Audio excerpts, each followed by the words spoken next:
Does it mean to restart? What does it mean to be autistic? Are you inherently different from the rest of society because your brain is wired differently? Are you an outcast? It can feel that way. Whatever your thoughts on what autism is or is not, many people are conditioned to have a very narrow view of who can or can't be autistic. It's usually based on the stereotype of that boy who's obsessed with trains, who doesn't communicate well with anyone, is antisocial, breaks down, but is simultaneously a genius. Woo! That's not very many people. But autism is a spectrum, a large spectrum that seems to grow with every DSM edition. I am mildly autistic or high functioning. Before 2013, I would have been diagnosed with Asperger's syndrome. I can function independently and work within society. I can blend in mostly, but I am still autistic and struggle to understand the world as it is presented to me. Some people look at me and say, "No, you can't be autistic. My nephew is autistic and he isn't at all like you." And, well, yeah, he's just on a different part of the spectrum. But either way, I am also part of that larger spectrum. I imagine that for most people, when you think and see the world around you, you can see an expression of happiness or confusion as easily as you can distinguish a tree from a bush or a sidewalk from the road. But for me, it's all just pavement, all just branches and leaves. And maybe that smile means you're happy, maybe it doesn't. But my understanding ends up being quite rudimentary. Are you tone deaf, people ask?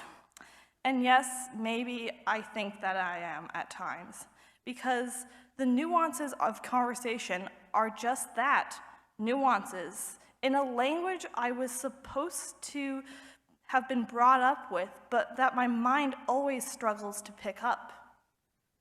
What is wrong with me? What am I doing wrong? I constantly find myself asking. A constant doubt, a firewall, holding me back from real life. As I take you with me through this rabbit hole, I want to give you a tangible example of what an autistic experience can be like, because maybe here is where we find the answers to both our common ground and our differences. This may be a bit intense, but that is intentional.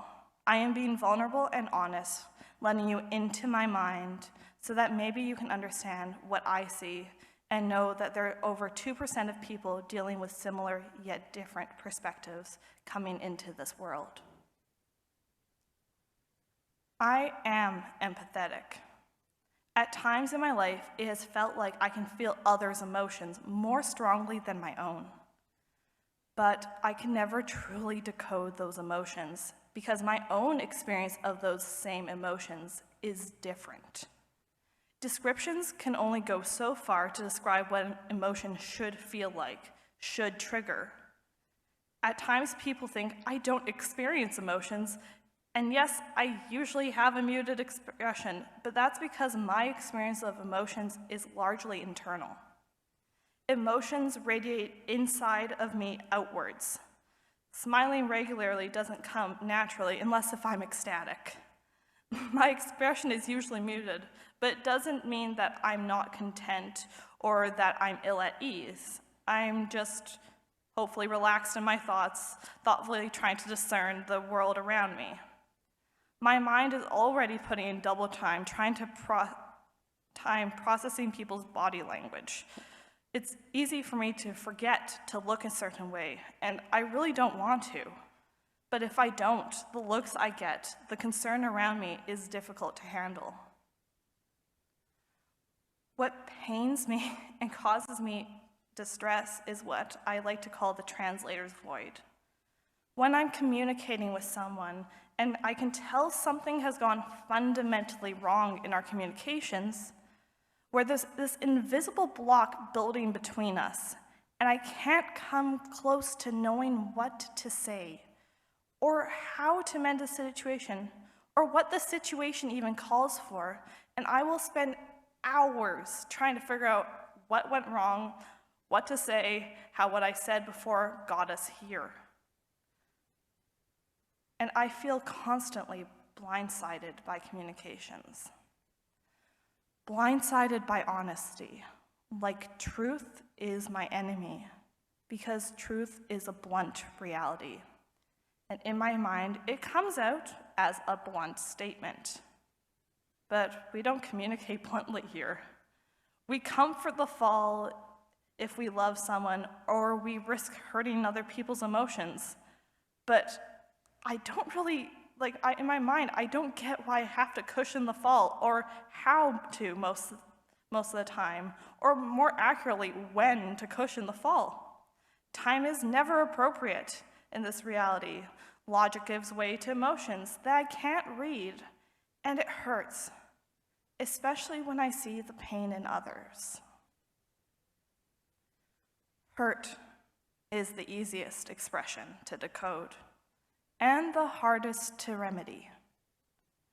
And I feel broken because I love people so deeply, and all I want is to put love into the world. And I want to communicate with love in my mind always. But my way of love and compassion is a far cry from the flowery emotions, language, and behavior. And my love is logical, based on what I can do to help create a real change and be open, honest, and truthful about who I am. Sometimes this love and trust backfires. But I believe in giving all people more than one chance to show themselves. And that people can really grow and change.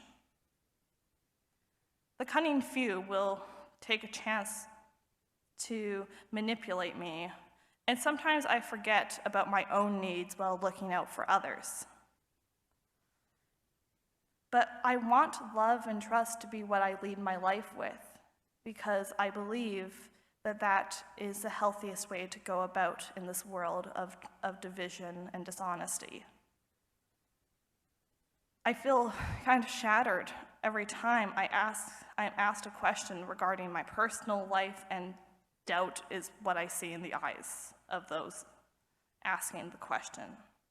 These are the questions regarding my partner, me choosing to be a stepmother, where I'm choosing to volunteer instead of working, who I'm donating my money to, and the way I manage my own home. It's like I have to defend my greatest joys. And every defense, and I see this in people's eyes, it just sees more doubt. As if I were coerced into parenting, or as if I was choosing smaller personal space in my own home, despite the fact that for me, the smaller the space is, the more cozy it is, and larger spaces are very intimidating to me. Why am I forced to go over and over again why I would choose this life of generosity and peace, if not because there is a fundamental distrust with some of the people who are closest to me? And it hurts not to be trusted on your own judgmental capacity, because of the conclusions that some people come to when they see you as being autistic. As if because you're autistic, your capacity to make decisions is fundamentally impaired. Honestly, autism had never crossed my mind until 2 years ago. I talked with my older sister, and I had never learned anything about it. I didn't know the definitive overlay of epilepsy and being lesbian with also being autistic. And I didn't want anything to change, but the illusion of my life, my entire narrative shattered in one day. All of the locks clicked, And suddenly, a lot of social interactions made sense. A lot of confusing experiences were no longer confusing, and a real sense of disappointment emerged as I learned just how many people had thought about me being autistic, but no one had ever mentioned it to me. It is really hard to suspect yourself of something that is your brain function. For most of my life, I've been masking, hiding my true self in order to blend in better with society. At least that was my mind's plan. Be normal, please be normal. I mean, we all learn there's no such thing as normal, but there exist these societal constructs of what should and should not be allowed and how we should behave within our packs of society.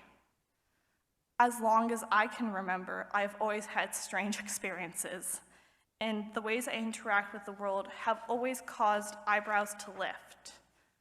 But before I got introduced to my peers in school, that didn't matter to me.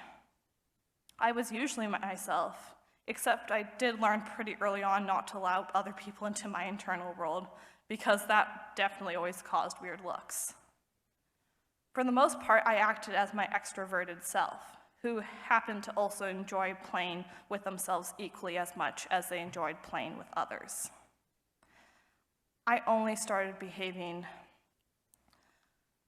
differently when I was introduced to my peers. I became introverted. My friends were the first people I met at school, and I did my best to be the person I thought they wanted me to be. A lot of who I was who they were, except for my love of math and art and hidden collection of Playmobil. When I developed anxiety as a child, I was able to realize that I was harming myself by shying away, and as I built more confidence in myself, I became more self-assured. But at the same time, I was all the more shunned and bullied by my cohort, and my friendships started to shatter as I became more of myself. Yet even during those times of self-empowerment, I was terrified of coming out to myself. I didn't yet have the strength to come out of the closet and look more into my fundamental differences, because I didn't want to be outed from my pack, my people. I didn't want to make those steps forward if I didn't have to. It was too scary, and I fell into a different type of masking as a teenager, one where everything had to be all right. I had to be okay, or else who was I? What was the point? I still, even as I try to unmask, struggle with masking and being able to be open even with myself. It takes years to undo what you try to hide from others. But it's not all just doom and gloom. Though I have to admit, I live with more fear and anxiety in my mind than I'd like to admit. There's a lot that I love about being autistic. I love the weird capacity of my mind to get fixated on ideas and commit to doing something well. When I put my mind to it, I can accomplish a lot. Public presentations, create excessive diagrams in Excel, and start random businesses. My imagination is something else. I get obsessed with things for none of the normal reasons. Take Twilight. It is for sure my primary autistic obsession, because I thought that the characters deserved a better story, where they weren't just a bunch of bumbling idiots.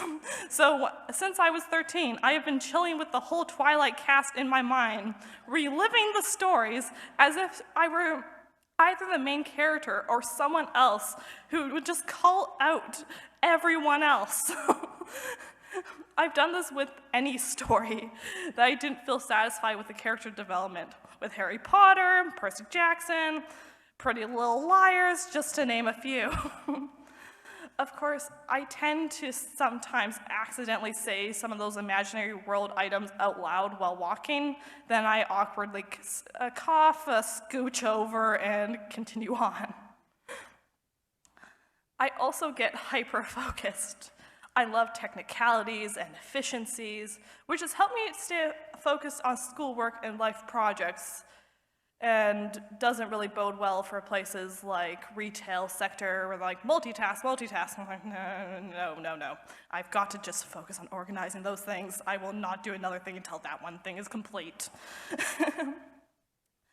But yeah, and I love organizing things and improving the world around me, though sometimes I overestimate my own capacity and get overwhelmed.